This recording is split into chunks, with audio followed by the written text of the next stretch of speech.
Salut Jérémy, super content. Tu es la première personne que je vais avoir, l'honneur d'interviewer sur ce podcast et pour éviter les présentations basiques, vu que j'ai rien préparé, je te propose de commencer par un petit jeu qui s'appelle I Love Buffalo de Vinci Yang. C'est un petit jeu icebreaker pour rentrer plus rapidement dans des profondeurs plutôt que simplement l'âge, la taille, le poids. Donc, tu vas nous présenter et moi aussi après à chacun notre tour, ça si tu veux que je commence d'ailleurs, c'est un high. Qu'est-ce qui va bien dans ta vie à l'heure actuelle? Qu'est-ce que tu as envie de me partager? Un lot, qu'est-ce qui en ce moment est un peu compliqué et qu'est-ce qui pourrait être amélioré? Et un buffalo, quelque chose d'atypique sur toi. OK, trop cool. J'ai directement un high et un low qui me sont venus très vite. Du OK. coup, déjà, merci beaucoup de m'avoir invité sur, ta chaîne et sur ton premier podcast. Je suis très honoré d'être la première personne que tu interviewes. Le high, ça serait le sport. Vraiment, là, je suis à fond dans le sport, je suis trop content, je suis trop hypé, des courses dans tous les sens. Le low, ma relation avec ma femme qui est pas forcément évidente tous les jours et la relation de couple avec la vie de famille, tout ça, ça fait des montagnes russes. Et mon buffalo de atypique chez moi, ouais, Rien qui te vient? non, Un des buffalo plaisir, j'aurais un dit quelque chose jeu, avec les relations et mon comportement avec les gens et tout ça, donc j'aurais dit mon aisance dans les relations, sociales. buffalo. Ce mec est impossible à battre au dunk. Aïe, bah écoute, on en a un en commun. Le high, c'est le sport aussi. Une reprise dans la phase là, enfin le printemps qui sort, on a enfin pas le triathlon, je refuse de mettre au triathlon. Lapsus, très mauvais lapsus là. Le Étonnant parce que trail, j'ai entendu une forme négative là. ouais, attention. Ouh. Et un lot, je pense que un lot, si, je pense que le petit lot que je pourrais avoir, c'est, la capacité à garder un rythme, en autosuffisance à l'heure actuelle. J'arrive un peu en bout de course sur pas mal de trucs entrepreneurial. Et un buffalo, je suis en train de participer à la création d'un club d'échecs dans mon village. OK, Donc, insane. transmission aux plus jeunes qui veulent apprendre les échecs. On est en train de regarder comment structurer en fait une passation de connaissances au niveau des échecs avec les. Parce qu'il y a pas mal de demandes, il y a pas mal d'enfants qui veulent apprendre les échecs apparemment. OK, trop Et dingue, voilà. c'est incroyable ça. C'était pour mon buffalo. Voilà, on va venir un peu voir la partie, dans un premier temps famille et relationnel. Ensuite, on va venir tackle un petit peu la partie sport et puis on finira par, la partie business. Voilà, OK, nickel. Ouais, ça me grand va très projet. bien. Super, trop cool. Trop contente de participer à ça, donc trop bien. Je suis prêt. Je suis prêt à répondre à tout ça. Ouais, alors comment est-ce que tu fais au quotidien pour pallier un petit peu à ce lot qui est identifié? J'essaye d'avoir pas mal de communication avec, du coup, les personnes de mon entourage, que ça soit ma femme, et l'adolescente, pardon. L'adolescente quand la fille de ma femme qui est adolescente et du coup, on essaie d'avoir pas mal de discussions pour essayer d'améliorer, la relation, la qualité de vie ensemble. Et donc voilà, donc ça c'est mon premier point, ça a été c'est de travailler sur la communication et de mieux se comprendre. Et je dirais aussi que c'est une recherche d'acceptation que chacun vive des moments difficiles dans leur vie Ouais. et que ça soit plus ou moins simple à passer ces étapes, ces épreuves. Et du coup, j'étais moins dans l'acceptation et j'étais plus dans l'égoïsme, personnel. Je m'écoutais plus moi en disant: «Voilà, j'en ai marre de passer après, leurs souffrances ou leurs difficultés et tout ça et en fait, moi aussi, je souffre, la relation, elle est pas évidente». Et donc du coup, j'étais moins dans l'acceptation et du coup, je suis plus dans le truc de me dire: «OK, elles vivent leurs difficultés, il faut que tu sois consciente de ça et il faut prendre le temps, les aider à prendre le temps et de pouvoir leur laisser de l'espace pour pouvoir, améliorer, leur situation et surtout leur réflexion et leur compréhension, des épreuves qu'elles traversent, quoi». Et aussi au même niveau, traverser les miennes, correctement, quoi. Donc c'était plus un peu un conflit de vouloir, d'en avoir un peu marre d'être mis de côté ou de pas avoir l'attention que je souhaiterais et parce qu'elles sont tellement occupées par, leurs difficultés et par, la vie qu'elles mènent que du coup, il y avait un peu une division, quoi. Au lieu d'avoir une relation ensemble et de partage et de cohésion, on était plus dans, chacun fait ce qu'il a à faire, je suis pas content. C'était très, hem, quand on communiquait, c'était très, on se contrait, c'était un peu la guerre, quoi. Donc il fallait remettre un peu une relation, stable dans la communication pour pouvoir, avancer tranquillement, ensemble, quoi. D'accord, donc en fait, c'est quand même l'établissement d'une communication Oui. qui est qui est du coup un peu complexe si je comprends et ça vient de quoi, tu penses? C'est parce que tu cherchais à trouver des solutions ou c'est parce que, personne n'était là pour t'aider à trouver les tiennes?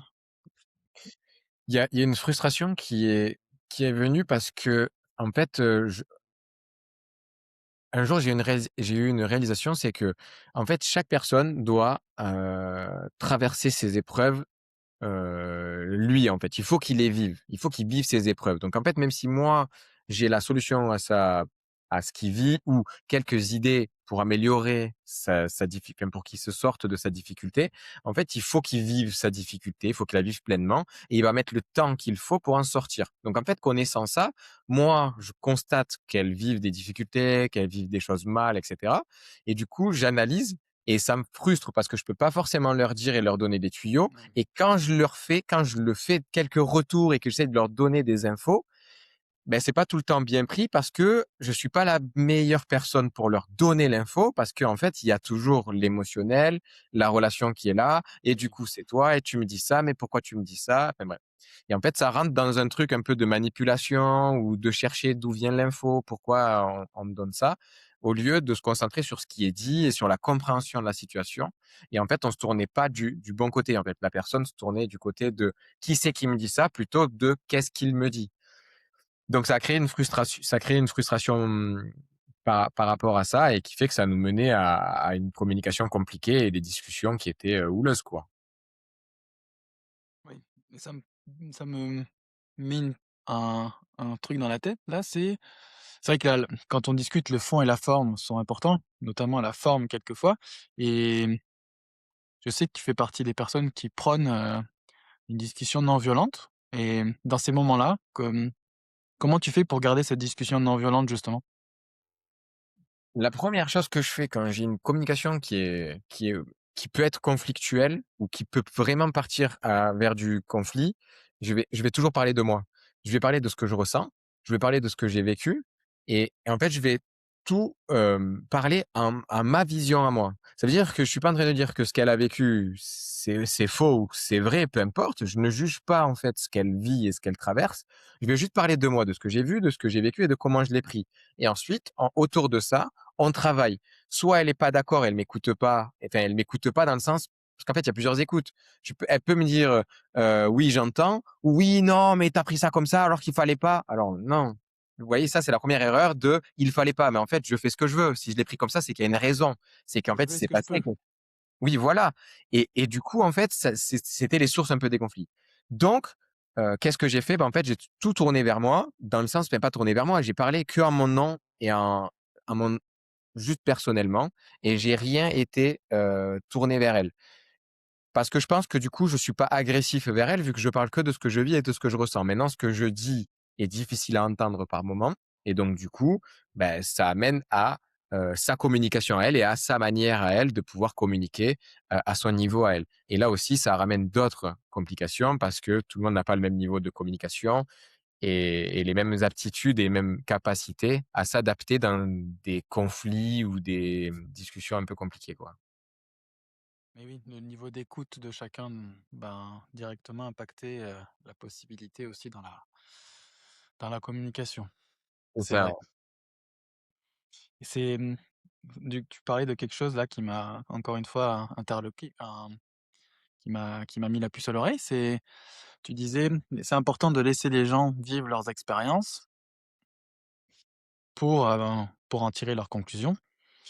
On a déjà fait une table ronde, on va pas rentrer dans le contexte exact, mais on n'avait pas déjà fait une table ronde sur la confiance en soi et la première question qui était préparée du coup pour aujourd'hui, Ah ça y est, ouais. on j'avais enfin préparé, si c'est un bien grand mot, mais si, j'avais cette question, vu que moi je suis alors c'est vrai que le I Love Buffalo a permis un icebreaker un peu plus, concret, mais moi en fait je j'ai aucun enfant et toi du coup tu as je vais te laisser présenter, mais tu as 2 enfants. Ouais, j'ai du coup, ma femme, elle avait une fille quand on s'est mis en couple, elle avait une fille de 2 ans. Donc maintenant, ça fait 11 ans qu'on est en couple, elle a, 13 ans et on a depuis, 2 ans et demi, enfin 3 ans, on a eu une fille ensemble. Donc du coup, on a, 2 filles, à la maison. Donc il y a un écart d'âge de 10 ans entre, les 2 filles. Voilà. Ce qui fait un bel écart. Ouais. Il y a plein de questions à poser sur le sujet, mais je vais essayer de je vais essayer de garder celle qui m'intéresse le plus forcément, vu que moi j'ai aucun enfant. Il y a beaucoup d'enjeux dans les transmissions que j'ignore, vu que bon, même si je m'intéresse du coup à transmettre du coup à des plus jeunes qui sont pas mes enfants. Hem, il y a une question qui me brûle les lèvres sur la confiance en soi justement, c'est comment fais-tu pour transmettre de la confiance en soi à tes enfants?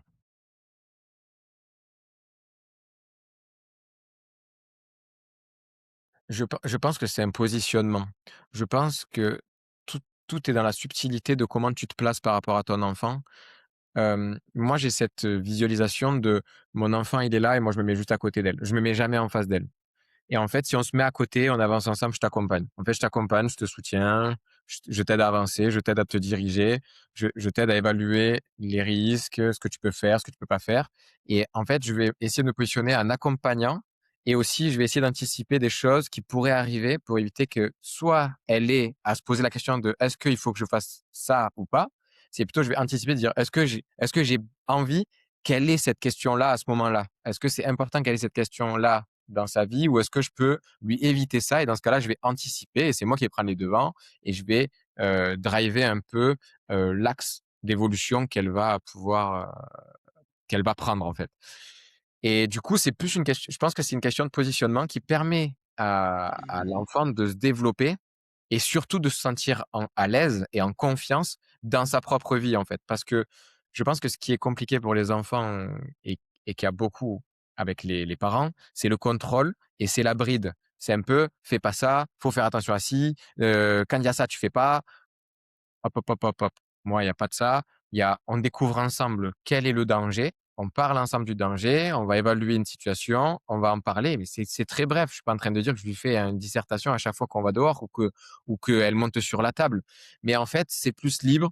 Euh, pour moi, il n'y a pas de valeur et de principe fondamental hormis le respect et la politesse au niveau social avec les gens.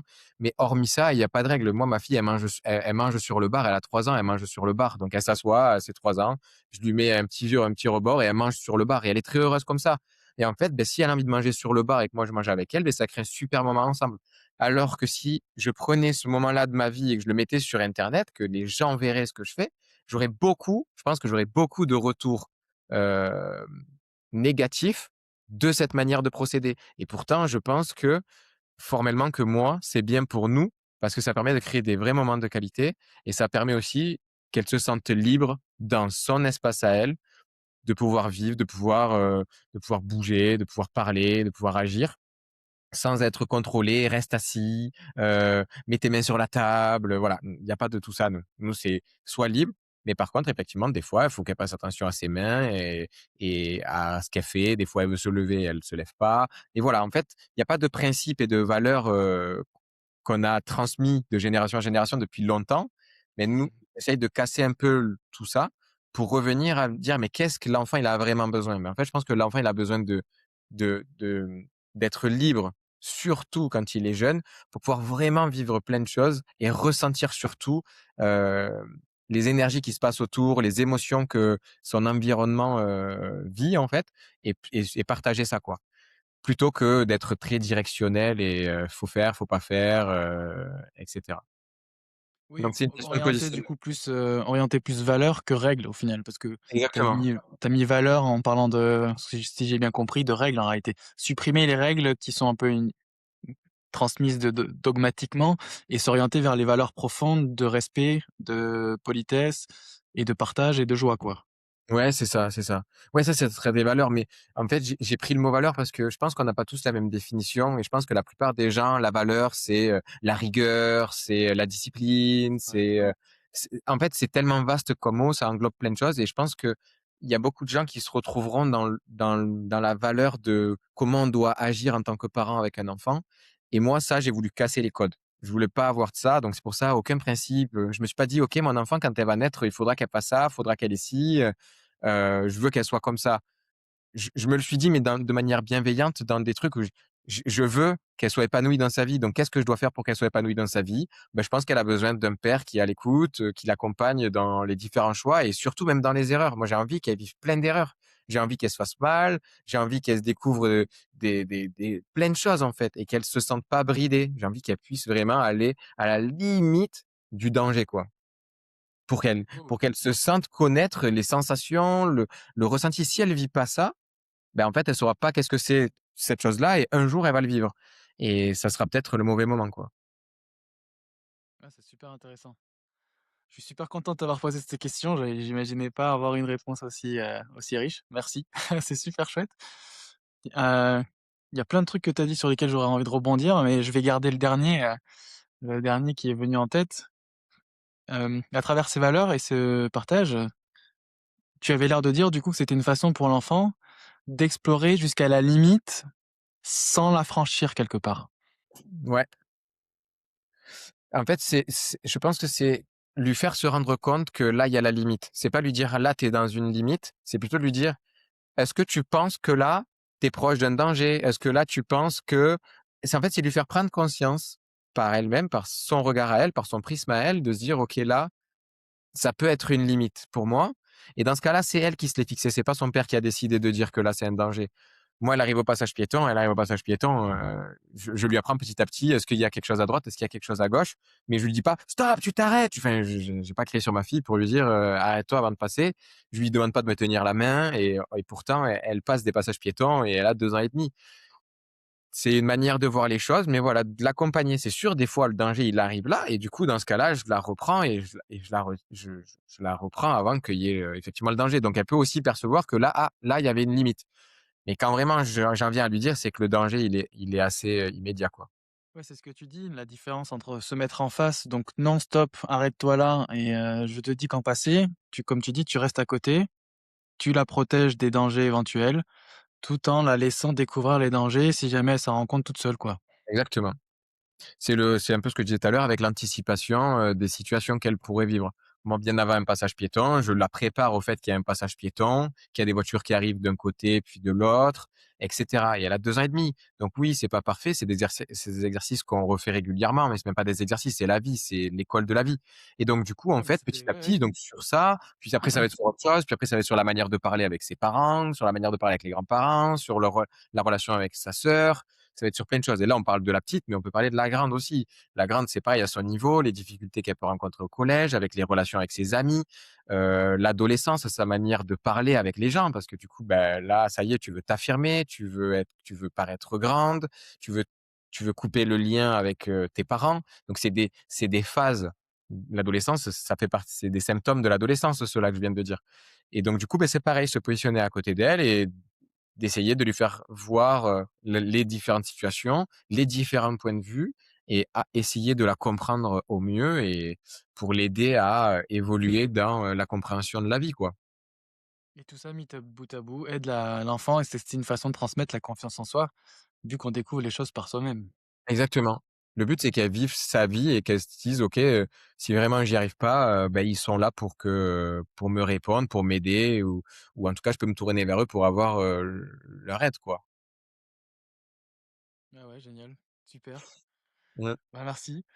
Et bah, écoute, il y a la question qui vient après, du coup, bah, suis un peu la discussion. On aurait Mmh. dû cru que les réponses étaient préparées.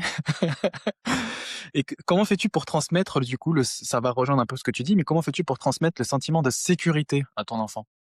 Une fois qu'on a transmis la confiance, la sécurité. La sécurité,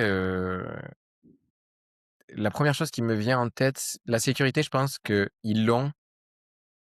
En fait, je pense que ça se transmet en observant comment, les personnes au-dessus d'eux, donc les parents ou les grands-parents, ils se comportent dans la vie, ils évoluent dans la vie, ils sont, en fait. Si on se montre à l'aise, si on se montre, stable émotionnellement ou psychologiquement, je pense que ça va créer une sorte de sécurité. Ils vont se sentir bien parce qu'en fait, ils vont se dire: «OK, il y a pas d'émotion négative, il a pas peur, il ressent pas de la crainte, il est pas angoissé» et en fait, je pense que ça transmet une forme de sécurité émotionnelle et ça permet de, je pense que ça se transmet comme ça la sécurité. Ça va se voir avec le feeling de la relation, quoi.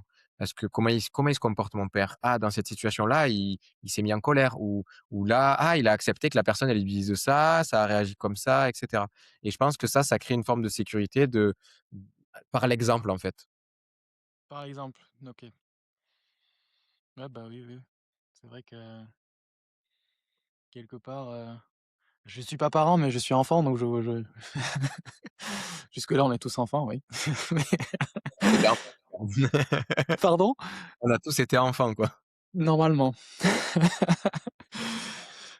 Ah OK, ouais, ouais, par la posture, donc vraiment donc si on pour transmettre le sentiment de sécurité, ça serait garder une posture dans les situations, montrer que la sécurité est dans chaque situation et garder cette sécurité avec soi-même et donc travailler la posture et l'exemple que l'on donne, Ouais, c'est ça.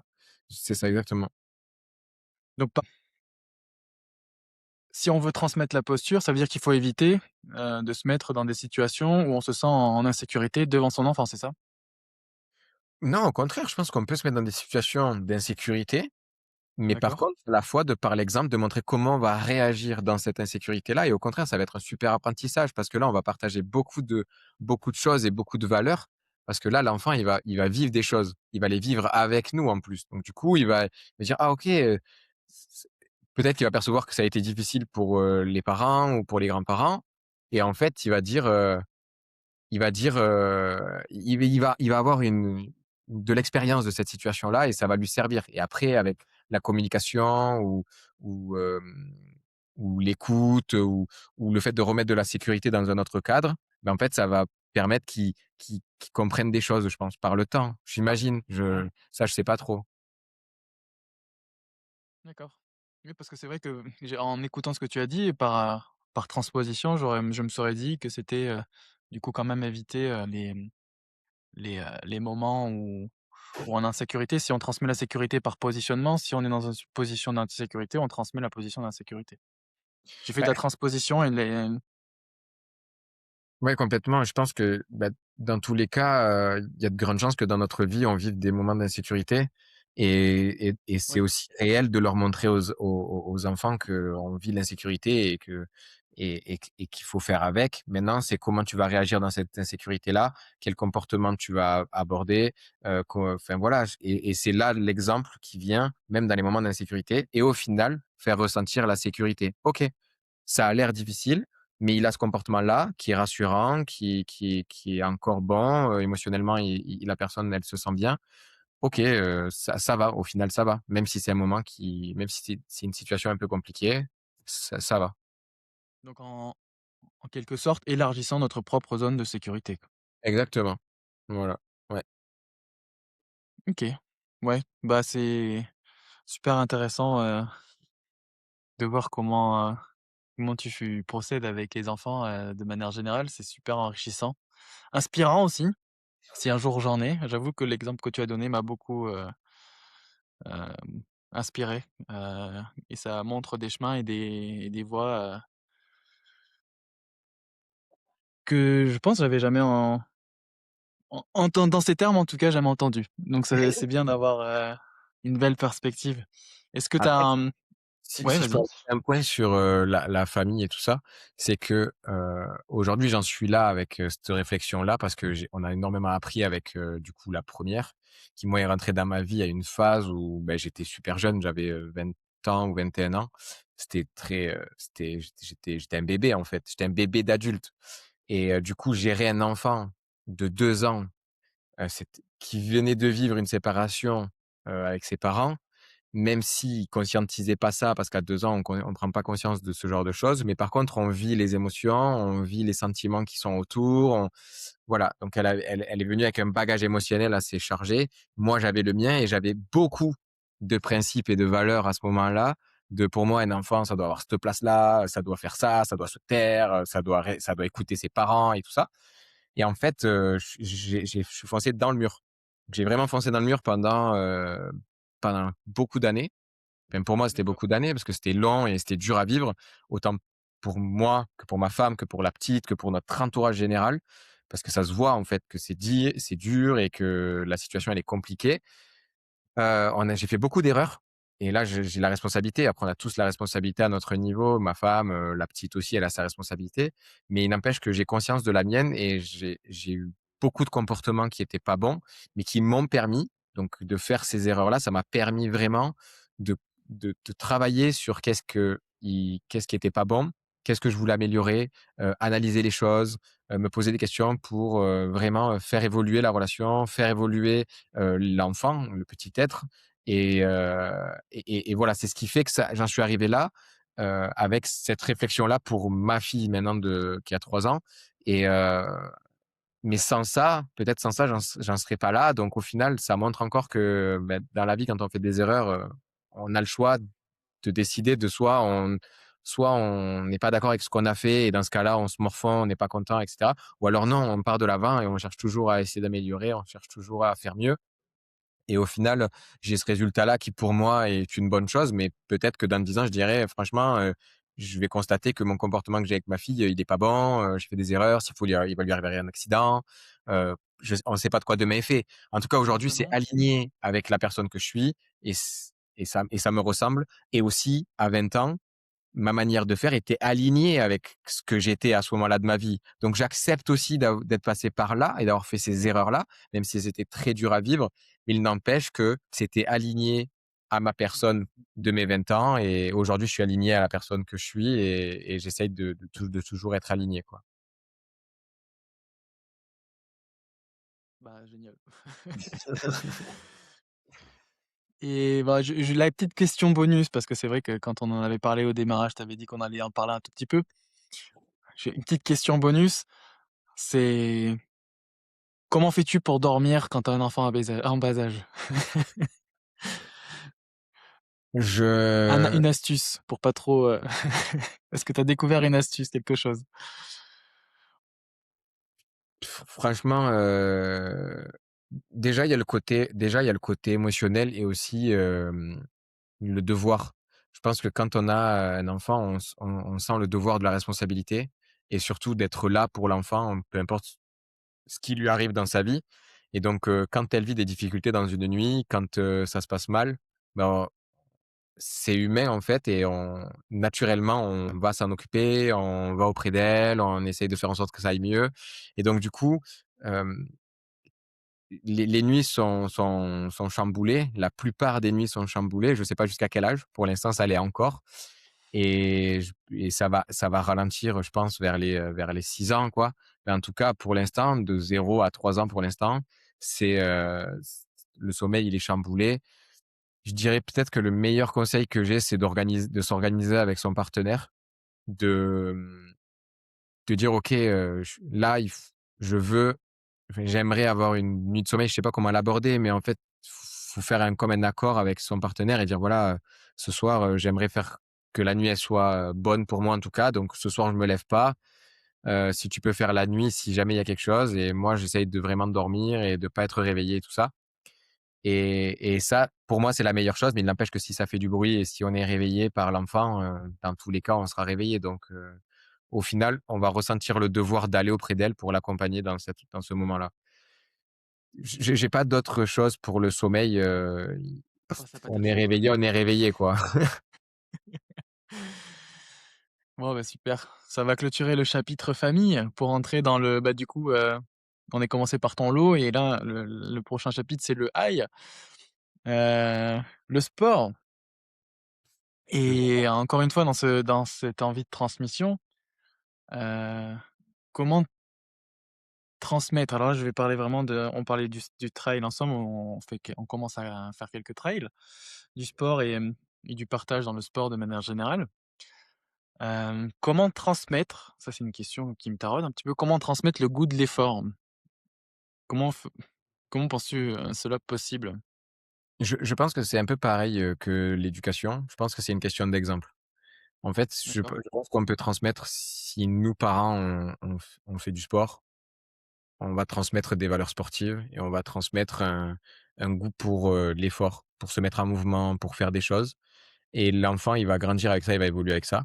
Donc je pense que l'important, c'est que de montrer l'exemple et faire du sport. Dans ce cas-là, ça va transmettre le goût du sport, le goût de l'effort. Voilà, d'être présent dans ces domaines-là, de faire aussi découvrir les différents sports à son enfant, donc d'aller jouer au ballon, ça fait découvrir le foot, on peut aller jouer au basket, on peut aller se jeter une balle, on peut aller faire plein de choses et en fait, ça va amener l'enfant à dire: «Ah, je suis à l'aise avec ça, j'aime bien ça», je et en fait, ça va l'amener à vouloir découvrir plus et vouloir en faire plus avec ses copains et voilà quoi, Ouais, l'exemple. toujours dans la même dynamique du coup, montrer par l'exemple C'est ça. et OK. Quelle est ta relation à l'effort, et dans le sport? Je dirais que ma relation, dans l'effort, elle est toujours, elle a toujours été de toujours vouloir en faire plus. J'ai été très demandeur et je pense que je crois que c'est ça le terme, c'est être dur au mal et je crois qu'en fait, c'est toujours aller chercher plus loin, l'effort suivant, de toujours se la donner, d'être très exigeant avec soi-même et ça m'a suivi dans le sport beaucoup. J'étais toujours actif et le besoin d'être actif, ça aussi, je l'ai beaucoup, eu quand j'étais jeune et que j'ai gardé étant, adulte.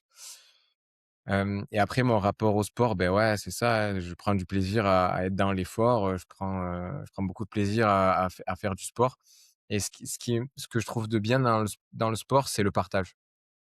C'est les Ouais. connexions qu'on peut faire avec les gens, c'est le partage, c'est de rencontrer des nouvelles personnes, partager des moments et et pour moi, c'est des choses importantes de la vie de partager des moments.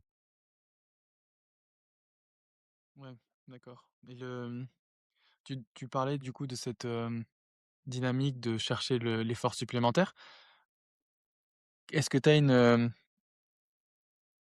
carrière blessée ou tu as pu te prémunir des blessures et comment tu as été là-dessus, de manière générale? J'ai toujours pu faire du sport. J'ai eu quelques blessures, au basket, j'ai eu quelques blessures qui arrivaient assez régulièrement. Je faisais des entorses à la cheville et Mmh. mais ça m'a pas empêché de continuer. En fait, j ça m'arrêtait pas, longtemps, quoi. Je m'arrêtais, 1 semaine ou 2, je crois et après ça re je reprenais. Je me suis jamais, trop arrêté, de faire du sport. En tout cas, je gardais toujours une activité, sportive, même si c'est pas dans un cadre, encadré, même si c'était pas, dans un club ou quoi que ce soit, mais je faisais toujours une activité sportive, régulièrement. Donc non, pas de grosses blessures, heu, je sais Tant pas pourquoi. mieux, tant mieux, tant mieux, tant mieux. C'est que et ça m'intéresse de savoir comment est-ce que tu fais pour gérer ces paliers du coup tu disais, on aller chercher l'obstacle supplémentaire quelque part, si je reformule? Ouais, c'est ça, comment je Comment fais, tu procèdes pour le faire? je pense que c'est toujours cette quête, de vouloir aller plus loin et de vouloir, découvrir plus de choses. Et bah, comment je fais? Je pense que c'est un état d'esprit. Je peux essayer de donner des exemples, oui, quand j'étais jeune, que je partais courir, bah, toujours avant d'arriver chez moi ou à la fin de ma run, beh, je finissais toujours en sprint. Pourtant, c'est pas forcément bon quand on suit des personnes qui parlent du sport et cetera, ça va rien changer d'avoir fini, à 18 kilomètres/h alors qu'on a couru à 10. Ben moi, je finis à 18 kilomètres/h. Qu'est-ce qu'il y a? Voilà, je termine plus fort, je termine dans le dur, je termine au rouge. Ben voilà, je vais faire, une dizaine de pompes. Ben non, j'ai fait 12. Alors que dans ma tête, j'avais que 10, 10, 10, 10. Ben j'ai fait 12.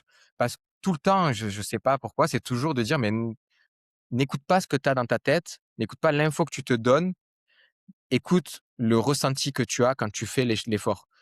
Tu as encore un peu de jus, va au bout du jus. tu as encore un peu, d'énergie pour faire ça, fais-le. Et en fait, je l'ai pareil dans le travail. Des fois, il est 15h, 16h, je nettoie des voitures, donc je suis préparateur automobile et en fait, il est 15h et une voiture, ça prend 2 heures, 2 heures et demie et puis je suis un peu fatigué et tout et du coup, l'info que j'ai dans ma tête, c'est: «C'est bon, tu as bien travaillé, tu peux rentrer chez toi ou tu peux arrêter et tu reprendras demain». Ben non, la plupart du temps, l'info, c'est: attaque une nouvelle, même si tu la finis pas, tu te la laisses pour le lendemain, mais tu continues de travailler et en fait, aller toujours chercher l'effort supplémentaire. Je pense que c'est une question d'état d'esprit, c'est toujours aller chercher plus loin, de vouloir faire mieux. Est-ce qu'il y a un est-ce qu'il y a quelque chose de caché derrière ça? Peut-être que si je fais un peu l'avocat du diable, c'est un peu de, est-ce que je veux pas de regrets? Est-ce que je veux pas m'en vouloir? Est-ce que je veux pas culpabiliser d'être pas allé plus loin? Est-ce que je vis pas dans une pression constante?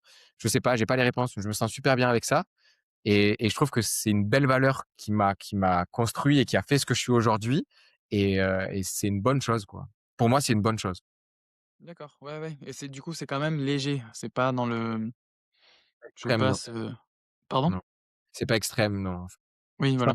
après c'est je m'auto-juge, mais je sais pas si je sais pas si c'est juste ma vision. En tout cas, pour moi, c'est pas extrême. Pour d'autres, à leur niveau, c'est extrême. Mmh, pour moi, ça l'est pas. Tu serais du genre à courir un marathon sans préparation? Je peux, ouais. Question, est-ce que tu serais du genre à courir un marathon sans préparation? Ouais, je peux, ouais. C'est quand même un peu extrême. Ouais, aller le jour J et puis te faire, ouais. Non, non, c'est un oui, ça veut rien dire, mais, désolé pour le jugement, inutile. Non, c'est vrai que du coup, je vois, c'était pour comprendre le curseur jusqu'où rajouter une brique, était possible. Alors aujourd'hui, courir sans préparation, ça voudrait rien dire vu que tu es déjà préparé. Donc oui. Exactement. Ça serait pas sans préparation. Là, ça ne l'est plus, là. Et là, ça l'est plus, ouais, effectivement. Et tu as fait une transition, avec le travail, je vais l'attraper du coup. Heu, Vu que tu es dans une transition en ce moment avec, des équipes, qui s'agrandissent et c'est là pour reprendre la première question qu'il y avait avec les enfants, comment tu fais pour transmettre à tes équipes, du coup, la confiance en leur travail? C'est pareil, en fait. Je pense que c'est pareil avec les enfants. Le positionnement, c'est le même. Produit? L'important, c'est le positionnement et je pense que c'est l'accompagnement. Quelle position on va prendre par rapport à eux? Comment on va les accompagner à vivre leur expérience professionnelle? En fait, je pense que le piège qu'il faut faire attention à pas tomber, c'est le contrôle. On peut pas contrôler un individu. Par contre, on peut contrôler l'info qu'il doit avoir, le comment, en fait. On peut lui partager le comment, mais il va devoir le faire. Il va devoir découvrir. Il va devoir faire ses erreurs. Il va devoir, vivre son expérience à son niveau parce qu'on est tous passés par là et en fait, il faut accepter qu'il y ait cette étape-là pour l'accompagner au mieux, pour qu'il en sorte au mieux de ça et qu'après il puisse performer correctement et ensuite la position qu'on peut avoir, elle va évoluer avec cette personne-là et je pense que du coup la confiance, elle vient de par le lâcher prise, de par la position qu'on va prendre à l'égard de cette personne-là et je pense que c'est une question d'accompagnement et de positionnement, ouais.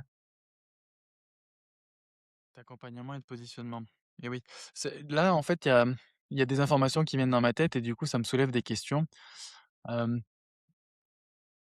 je fais la supposition que, le goût de l'effort, c'est quelque chose que, quelques personnes ont, pour pas dire peu, j'ai aucune idée du nombre. Tout ce que je peux vous dire, c'est que c'est pas tout le monde. Enfin, je peux pas dire que c'est tout le monde, si jamais je disais que c'est tout le monde qui a le goût de l'effort, je dirais un mensonge et dans ce goût, du coup de faire l'effort supplémentaire pour aussi demain l'avoir en moins déjà, heu, comment est-ce qu'on fait pour transmettre aux équipes quand on veut déléguer justement? Parce que quand on déléguer le travail à des personnes qui ont peut-être pas du coup ce goût de l'effort, comment est-ce que tu fais toi pour, déléguer, du coup le travail?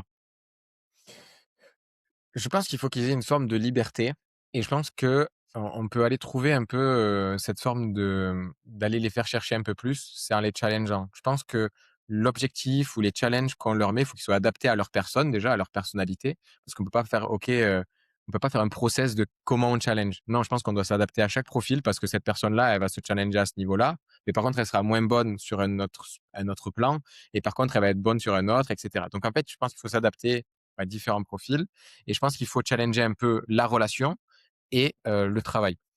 Et je pense que c'est ça qui permet, de pouvoir, leur transmettre le goût de l'effort. Mais en fait, le goût de l'effort, il est très personnel parce que mon goût d'effort à moi, c'est ça, mais peut-être que pour quelqu'un, à partir du moment où il va faire, 3 minutes de plus au travail, ça va être un goût de l'effort. À son niveau à lui, ça sera quelque chose de ouf et pour moi, ça sera quelque chose de normal, banal, c'est rien d'incroyable.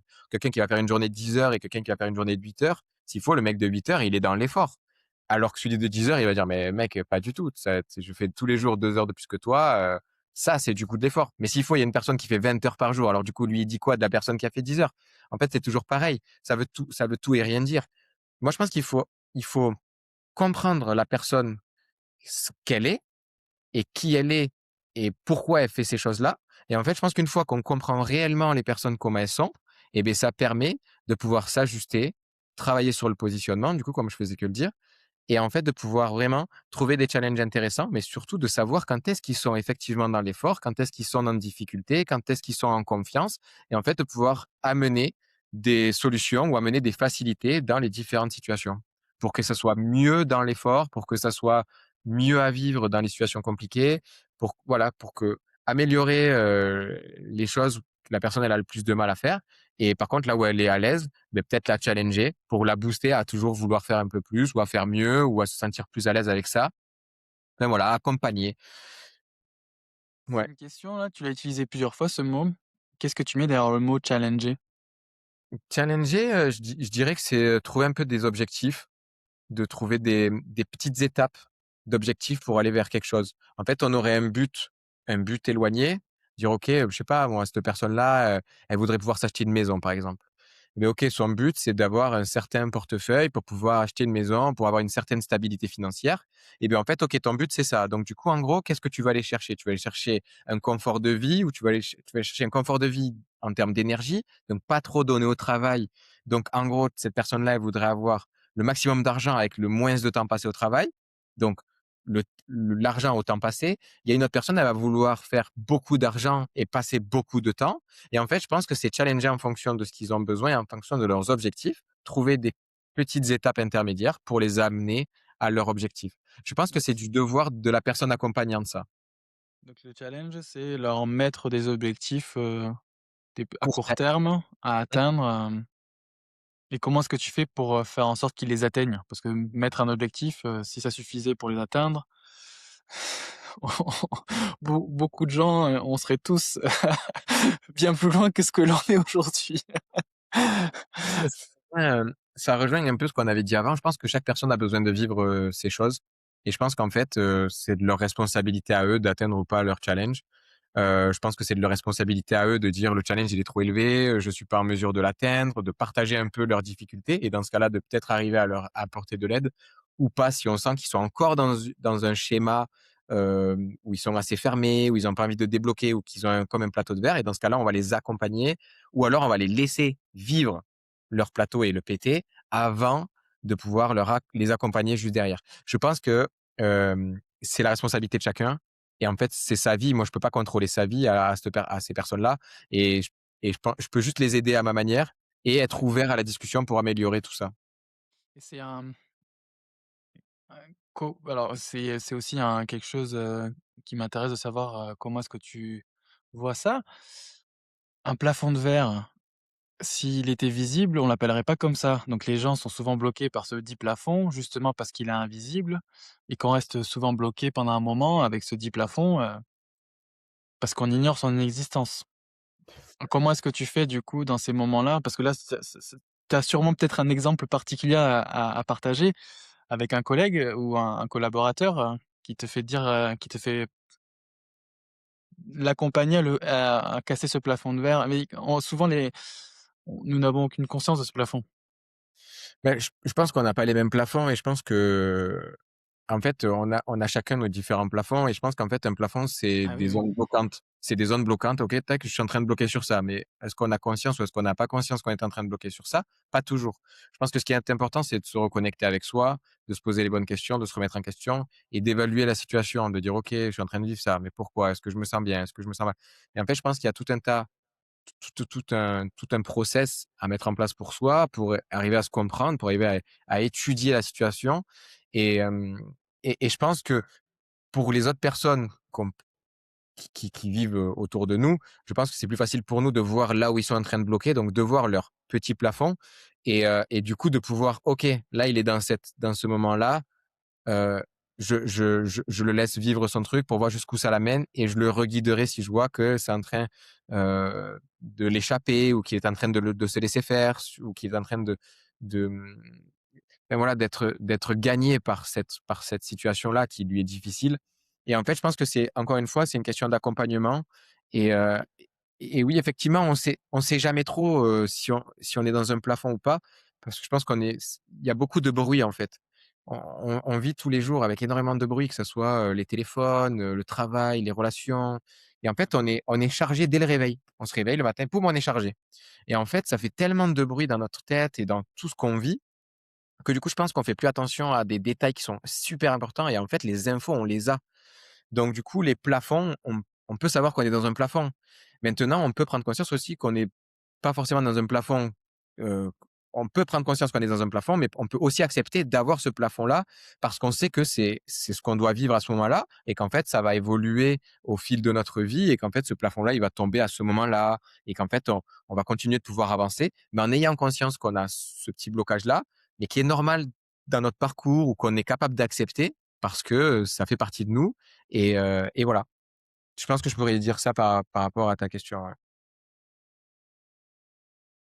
Et ouais, on est parti de la délégation au plafond de verre, je m'y attendais pas du tout et c'est vrai que c'est la phrase que j'emploie souvent et que j'ai dans ma tête, quand je suis moi-même dans un moment où je me dis, je bloque et je me dis: «Beh, tu ce que tu ignores. Prends de la hauteur, détache-toi, demande, pose question» et comme tu dis, ce qui est difficile, c'est de faire la différence entre le bruit et l'information. C'est vrai que sur le parcours de l'entrepreneuriat, pour prendre cet exemple très bateau, très connu, dans la traversée du désert, l'entourage, cherche à nous aider du mieux qu'ils peuvent, mais ça reste du bruit. Ils n'ont aucune information réelle et concrète sur comment justement, aller chercher derrière les signaux comme tu les as bien appelés, les signaux qui nous indiquent réellement la marche à suivre. Donc ouais, ça résonne fort ce que tu viens de dire et c'est vrai que on ignore ce qu'on ignore, quoi. C'est la partie complexe et l'accompagnement, c'est vrai que avoir, ouais, ouais, ouais, bah, c'est ce que On je peut faire fais une moi avec les On peut faire une super passerelle avec ce qu'on vient de dire avec l'entrepreneuriat et la construction de quand on parlait de la famille. En fait, ma position que je prends avec ma fille à vouloir la laisser découvrir les choses et cetera, en fait, indirectement, je lui crée pas de plafond. Je la laisse vouloir découvrir les choses sans lui mettre de plafond et en fait, je pense que pourquoi les plafonds indirectement, c'est un peu des schémas, c'est un peu des difficultés qu'on a toujours appris ou des craintes on veut pas aller découvrir, on veut pas aller chercher, on veut pas être curieux de ça et en fait, je pense que c'est lié déjà à notre construction, en tant qu'humain, mais bon, même aussi avant de naître, de par, les gènes de nos parents ou par l'ADN, ça j'ai pas assez de connaissances, mais chose que je sais, c'est que pendant les 9 mois de grossesse, il se passe énormément de choses, pour l'enfant qui est dans le ventre et du coup, en fait, on est déjà construit à ce moment-là et ensuite ça va nous suivre et du coup, beh, heu, en fait, si on se pose pas les bonnes questions et de qu'est-ce qu'on a vécu, pourquoi on l'a vécu, qui c'est qui nous a fait vivre ça, pourquoi on a eu cette information-là, est-ce que l'information elle est juste pour nous? Est-ce qu'elle nous semble juste et véritable? Comment on la ressent par rapport à ça? En fait, je pense que tout ça, c'est des questions existentielles pour en tant qu'humain, ça nous construit en fait.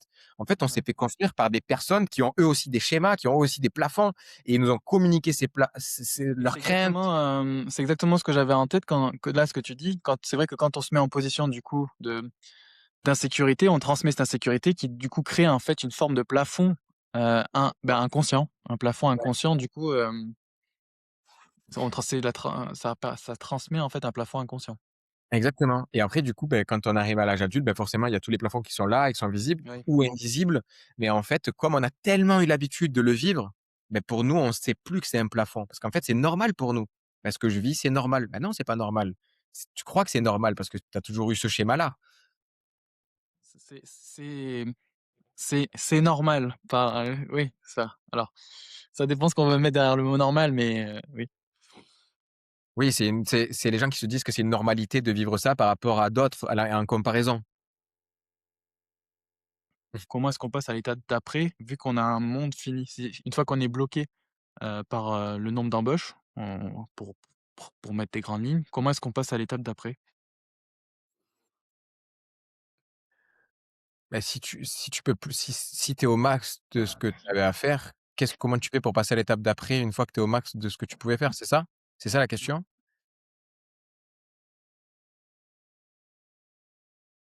Est-ce que la question, ça vient de comment les gens se sentent déjà dans tes équipes, comment les personnes sont et cetera? Ou est-ce qu'on a déjà fait tout ce travail-là? Parce qu'en fait, est-ce que je me projette pas trop est-ce que je mets pas trop mon prisme dans la question et qui me dirait: «Beh, si j'en suis là, c'est que j'ai fait beaucoup de travail en amont et que j'ai beaucoup apporté de choses à mes équipes et que mes équipes sont efficaces et qu'elles sont efficientes et qu'elles se sentent bien dans la société et cetera».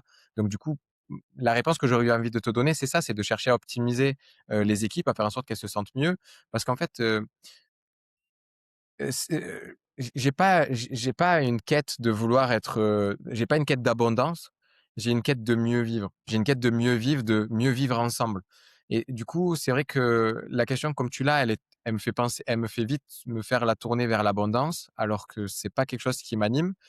Et du coup, si je le remets sur le plan de l'humain, je dirais que hormis l'avoir optimisé au maximum pour que chacun puisse, vivre correctement sa vie et qu'il puisse s'épanouir dans sa vie professionnelle et dans sa vie personnelle, j'aurais rien d'autre à amener et je pense que pour moi ça j'aurais atteint le bout et ça m'irait. Quitte à ce que moi personnellement, ben OK, je suis satisfait de ce que j'ai créé ici, j'irai créer autre chose ailleurs et je ferai je me scalerai moi en fait. Je me développerai moi sur d'autres choses. Mais C'est vrai que l'abondance, c'est un terme qui alors, parce que est-ce que tu mets de l'argent derrière l'abondance ou d'autres, mais que l'argent. tu mets que l'argent? Oui, parce que du coup, moi, la définition que je mets derrière l'abondance, l'argent n'est qu'un des facteurs. OK. C'est par exemple la richesse, de relations humaines au travail fait partie de l'abondance pour moi. D'accord, ouais. Mmh, la question comme je l'avais, c'était pour moi, c'était l'abondance financière parce que pourquoi tu veux scaler plus?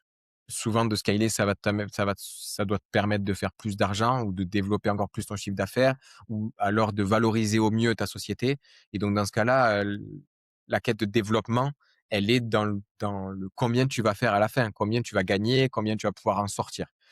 Moi, j'ai pas spécialement C'est cette plus quête, du bien-être, ouais. développer le bien-être en entreprise, directement. Ouais, ouais, ouais, complètement. Moi, je le vois, par exemple, avec mes équipes que j'ai, avec les collaborateurs que j'ai dans l'entreprise de nettoyage.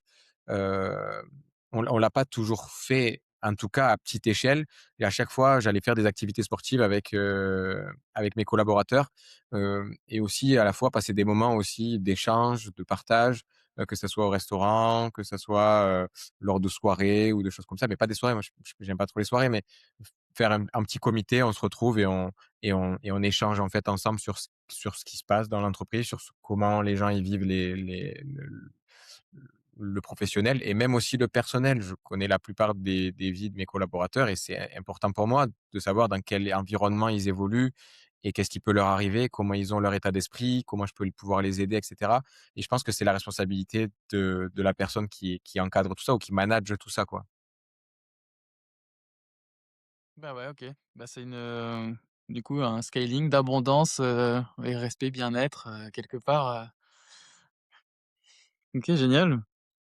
Bah, on a fait tout le tour, du coup, des 3 sujets et c'était vraiment super enrichissant. Merci beaucoup pour toutes ces réponses et pour toute cette transmission et tous ces messages.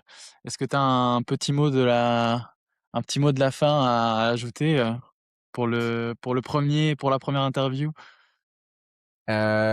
un petit mot à ajouter. J'ai pris beaucoup de plaisir à faire cet échange avec toi. De toute manière, je te l'ai déjà dit, mais je trouve que tu es une personne, super incroyable et avec une super écoute. Donc c'est vraiment Merci. agréable de pouvoir échanger avec toi et j'espère que tu vas faire encore et encore de super rencontres et de pouvoir avoir des échanges, intéressants avec d'autres personnes et que c'est que le début de ton podcast et de tes interviews. Donc franchement, je suis trop content pour toi, parce que c'est vraiment super intéressant, comme exercice. Voilà, je te remercie. Quel mot? Ouais, j'ai pris du plaisir. Franchement, j'ai pris du plaisir à partager ça. D'accord. J'espère que ça va pouvoir apporter de la valeur, aux gens et c'est grave cool. Ça dépend que d'eux, de leur qualité d'écoute, j'ai envie de dire. Il y avait beaucoup de valeur dans ce que tu as transmis. J'en ai entendu beaucoup en tout cas et j'espère que celles et ceux qui l'écouteront l'entendront à sa juste valeur. Bah, merci beaucoup Jérém, c'était vraiment super chouette pour moi et bah, pour les autres, pour ceux qui écoutent, des braves qui sont encore là. Big up. Merci Jérém. Ciao.